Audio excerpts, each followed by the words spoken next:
Halo semuanya, selamat datang di paparan sejarah visual kita kali ini. Hari ini kita bakal ngobrolin sesuatu yang luar biasa menarik, yaitu sejarah Italia. Tapi tunggu dulu, kita nggak cuma bakal bahas tentang sebuah negara biasa loh, kita bakal benar-benar menelusuri siklus epik dari daratan ini. Mulai dari peradaban kuno yang bersatu dengan sangat megah, lalu hancur lebur dan terpecah belah begitu lama, sampai akhirnya bangkit lagi jadi kekuatan modern yang kita kenal sekarang. Seru banget kan? Nah, sebelum kita melangkah lebih jauh, saya mau ngasih satu kejutan nih. 850.000. Coba tebak angka apa itu? Ini bukan sekedar tebakan populasi kuno ya.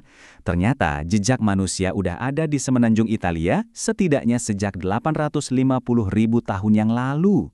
Bayangin aja, jauh sebelum ide tentang sebuah negara bernama Italia itu terlintas di kepala siapapun, daratan ini udah jadi saksi bisu perjalanan prasejarah yang luar biasa panjang. Oke, biar gampang ngikutinnya, ini peta jalan kita. Kita bakal bongkar 5 era utama. Pertama, awal mula peradaban Italia. Terus, berdirinya Kekaisaran Romawi, lanjut ke perpecahan dan lahirnya Renaissance. Keempat, penyatuan bangsa dan perang. Dan terakhir, Republik Italia di era modern. Yuk, langsung kita mulai. Kita masuk ke bagian pertama kita, awal mula peradaban Italia. Disinilah panggung sejarah Eropa mulai ditata jauh sebelum ada yang namanya negara kesatuan di semenanjung ini. Jadi gini, semenanjung Italia di zaman antikuitas itu ibarat sebuah mosaik raksasa yang kepingannya beda-beda banget. Sama sekali bukan satu entitas tunggal.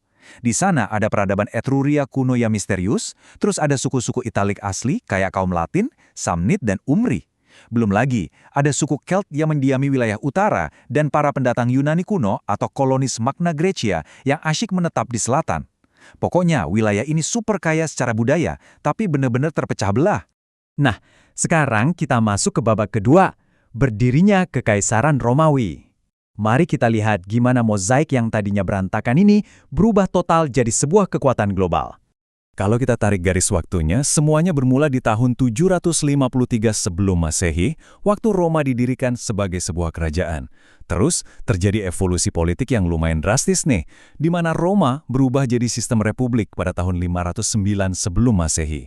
Di fase inilah, mereka mulai menyatukan suku-suku Italik tadi, dan membangun kekuatan militer yang nggak ada tandingannya. Mereka mendominasi Eropa Barat, Afrika Utara, sampai Timur Dekat selama berabad-abad, sampai akhirnya keruntuhan itu tiba di tahun 476 Masehi. Tapi, yang perlu kita ingat, Roma itu bukan cuma soal pedang dan perisai. Kekaisaran ini adalah fondasi utama yang ngebentuk budaya filsafat, sains, dan seni bagi dunia barat. Ibaratnya mereka itu buayan peradaban. Sampai-sampai, gagasan tentang peradaban barat yang kita tahu sekarang itu, akarnya ya dari apa yang dibangun di semenanjung ini sebelum akhirnya runtuh di abad ke-5.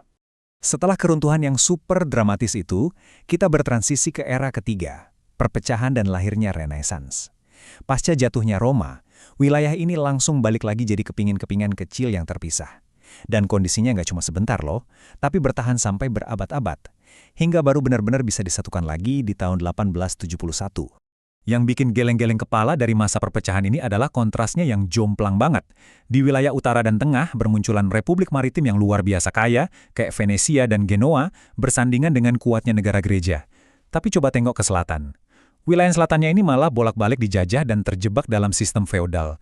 Mulai dari Bizantium, Arab, Norman, Spanyol, sampai Wangsa Bourbon, semuanya pernah berkuasa di sana. Garis pemisah yang tegas ini benar-benar ngebentuk nasib mereka ke depannya. Tapi disinilah letak paradoksnya. Justru di tengah kondisi politik yang ruwet dan terpecah-pecah itu, Renaissance Italia malah lahir. Dari persaingan ketat antar negara kota yang kaya raya ini, meledaklah sebuah revolusi budaya yang luar biasa. Renaissance ini kemudian menyebar ibarat api ke seluruh Eropa dan secara resmi ngebuka pintu ke era modern yang fokus pada humanisme, sains, dan eksplorasi. Keren banget kan? Nah, setelah berabad-abad sibuk sendiri-sendiri tapi produktif secara budaya, kita lompat ke bagian keempat, penyatuan bangsa dan perang. Ini terjadi di pertengahan abad ke-19, masa di mana wilayah-wilayah yang terpisah tadi akhirnya bergolak dan berjuang buat bersatu kembali. Penyatuan ini akhirnya berhasil membentuk kerajaan Italia yang baru dan bawa gelombang modernisasi yang kenceng banget. Mereka bahkan mulai bangun kekaisaran kolonial. Tapi ada satu masalah besar, karena sejarah perpecahan yang tadi kita bahas, wilayah selatan tetap aja tertinggal dan miskin. Ketimpangan ekonomi yang parah ini akhirnya memicu gelombang emigrasi massal. Jutaan orang Italia kemas-kemas dan merantau menyebar ke seluruh penjuru dunia untuk cari kehidupan yang lebih baik. Terus masuklah kita ke era Perang Dunia Pertama. Setelah perang selesai, muncul satu istilah yang krusial banget buat dipahami, kemenangan termutilasi. Jadi gini, Italia itu kan ada di pihak yang menang ya, tapi kelompok nasionalis di sana merasa dikhianati. Kenapa? Karena mereka nggak dapetin seluruh wilayah yang udah dijanjikan ke mereka lewat perjanjian London di tahun 1915. Ibaratnya, mereka ngerasa menang, tapi kemenangannya itu dipotong-potong atau dimutilasi. Dan seperti yang sering terjadi dalam sejarah, rasa kecewa itu jadi senjata politik yang bahaya banget. Narasi tentang kemenangan yang dirampas ini langsung memicu lahirnya rezim kediktatoran fasis yang dipimpin sama Benito Mussolini pada tahun 1922. Manuver politik inilah yang nantinya bakal narik Italia masuk ke dalam konflik global yang jauh lebih mematikan. Konflik itu jelas adalah Perang Dunia Kedua, dan peran Italia di sini ibarat roller coaster. Mereka mulai perang sebagai sekutu utamanya Nazi Jerman di blok poros, tapi di tengah jalan, keadaan berbalik dan Italia akhirnya menyerah ke sekutu. Gara-gara ini, Jerman Nazi langsung marah dan menduduki Italia. Akhirnya terjadilah perang saudara dan perlawanan rakyat yang luar biasa gigih, sampai negara itu benar-benar berhasil dibebaskan sepenuhnya bersama blok sekutu. Melewati semua fase berdarah itu, kita akhirnya sampai di babak penutup Republik Italia di era modern. Ini adalah cerita tentang gimana sebuah bangsa lahir kembali dari abu peperangan. Di mana prosesnya? Cepat dan tegas. Diawali dengan tewasnya Mussolini dan berhentinya pendudukan Jerman, rakyat Italia nggak mau buang waktu. Di tahun 1946, mereka langsung gelar referendum konstitusional. Lewat suara demokratis, mereka sepakat buat menghapus sistem monarkis selamanya. Dan dari keputusan itulah, Republik Italia yang kita kenal hari ini resmi berdiri.